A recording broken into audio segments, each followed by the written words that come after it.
2022 साली जे प्रभाग रचना धाराशिव नगर परिषदेसाठी झालेली होती, तर आता 2025ला तेच प्रभाग रचना 100% सेम ठेवण्यात आलेली आहे.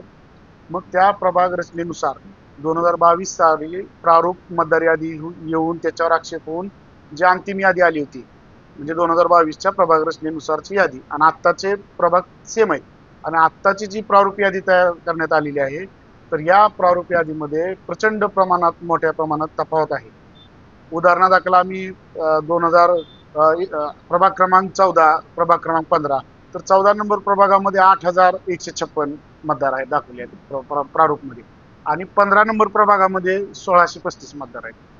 तर शेजारी शेजारी प्रभाग असतील, काही जम्पिंग प्रभागामध्ये नावं इकडच तिकडं आहेत. आमच्या 13 नंबर आणि 17 नंबर प्रभागामधला जो आचार्य गल्ली, इंगळे गल्ली, मोहिते गल्ली, शरकर गल्ली हा भाग आहे, तर ह्या भागातली नावं 12 नंबर प्रभागामध्ये आणि 19 नंबर गणेशनगर भागामध्ये, तर या भागामध्ये 1000 900 नावं हे बल्कने या भागातले त्या भागात करण्यात आलेले आहेत. आणि मतदाराला मतदानापासून वंचित ठेवण्याचं हे षडयंत्र आहे. आणि आक्षेप घेण्यासाठी केवळ 3 दिवसाचा कालावधी आहे. आणि आक्षेप बल्कने द्यायचे नाहीत, आक्षेपासोबत आधार कार्ड वगैरे जोडायचे आहेत, आणि आक्षेप शक्यतो त्या मतदारांनी द्यायचे.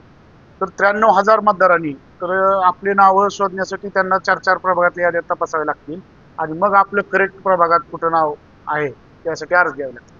अशा किती प्रभागामध्ये हा तुम्हाला निदर्शनास आलाय प्रकार, आणि हा काही ठराविक म्हणजे स्पेसिफिक काही त्याच्या नोंदी आहेत का तुमच्या? हो, 20 प्रभाग आपल्या शहरामध्ये आहेत, आणि आमच्या महाविकास आघाडीच्या सर्व कार्यकर्ते त्या सर्व प्रभागातील याद्यांचा अभ्यास करत आहेत. तर जवळपास ऑलमोस्ट सगळ्याच प्रभागामध्ये गोळ आहेत. काही प्रभागात कमी आहेत, आणि काही प्रभागात प्रचंड मोठ्या प्रमाणात 3,000 3,500 नावं या भागातली त्या भागात हे प्रारूप यादीमध्ये घेण्यात आलेली आहे. महाविकास आघाडीच्या वतीने आम्ही माननीय जिल्हाधिकारी, जे की निवडणूक निर्णय अधिकारी असतात, उपजिल्हाधिकारी आणि मुख्याधिकारी मॅडम यांच्याशी भेट घेऊन चर्चा केली, तर त्यांनीही त्यांना लेखीही दिलेला आहे आम्ही, आणि त्यांच्याशी प्रत्यक्ष चर्चा केली. त्यांनी काही प्रमाणातल्या चुका झालेल्या असं मान्य केलं, परंतु आमचा आरोप आहे की काही प्रमाणात चुकून होत असतात, जिथून बाउंड्री थोडी तुम्हाला लक्षात आली नाही तर. परंतु बल्कच्या बल्क एरिया नाव तुम्ही दुसऱ्या प्रभागात घातलेले आहेत, तर जाणीवपूर्वक कुणाच्या दबावाखाली प्रशासनानं असं केलं असेल असा आमचा आरोप आहे. निश्चित सत्ताधाऱ्याचा दबाव असणार ना, कारण चुकून 100-200 नावं इकडं तिकडं घर लक्षात आलं नाहीत बिवलं असं होऊ शकतं, परंतु पूर्णच्या पूर्ण गल्ली, पूर्णच्या पूर्ण एरिया हा या भागातून त्या भागात हे नावं घातण्यात आलेले आहेत. याचा त्रास मतदाराला होणार आहे. म्हणजे आपल्या भागातला प्रतिनिधी लोकांना निवडून द्यायचा आहे, पण त्या भागात त्यांचे घर आहेत, पण त्यांचे मतदान त्या भागात नसणार आहे.